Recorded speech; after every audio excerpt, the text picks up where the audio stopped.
Hi friends, आज मु छतु तरकारी करमी मो स्टाइल में। तो फास्ट छतु को भलसे क्लीन करदेवा पानी रे।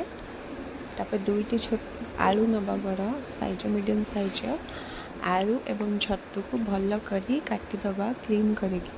तापर किछि टमाटो पियाज लंका मध्य चुन चुन करी काटिदवा। तापर मसला ग्राइंडिंग पाई किछि रसुण किछि अदा एवं किछि जीरा तापरे किछि दालचीनी से छोट छोट टमाटो दीटा दबा टेस्ट पाई। तापरे सुखिला लंका ताको देई भलसे ग्राइंडिंग करवा। तापरे कढ़ई रे तेल गरम करी छतु को आमे फ्राई कर दबा। ताई छतु को फ्राई करले सेटु टेस्टटा टिके भल लागे। कंचा छतु भी आपण करि परिबे। तापरे आलू को आमे टिके फ्राई करबा फ्राई करला पर्यंत तो किछि समय छाड़ी देबा।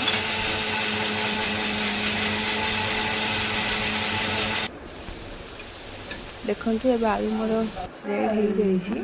तापरे पुणी कढ़ई रे तेल गरम करी सेटारे तेजपत्र तापरे किछि कंचा लंका तापरे किछि जीरा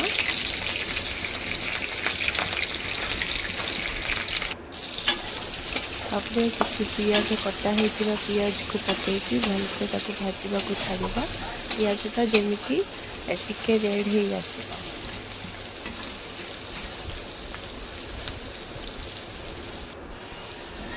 देखंतु एबे पियाज मो रेड हो जाइछि। एबे सेतरे बटा होइतिबा मसला को पकेइबा।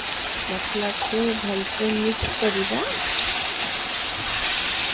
भलसे मिक्स कर सारला परे सेतिरे टिके पानी देकी हळदी तापरे लंका गुंड तापरे गरम मसाला तापरे किछि धनिया गुंड देई भलसे मिक्स करिबा।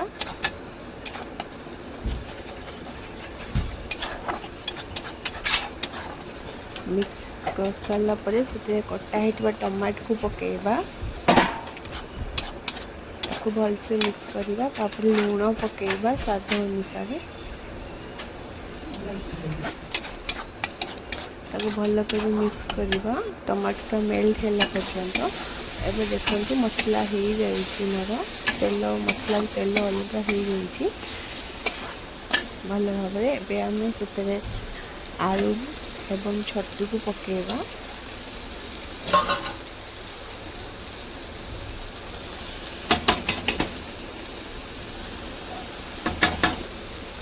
आलू एवं छतु को पकई सारिकी ताको भल करी आमे मिक्स करिबा।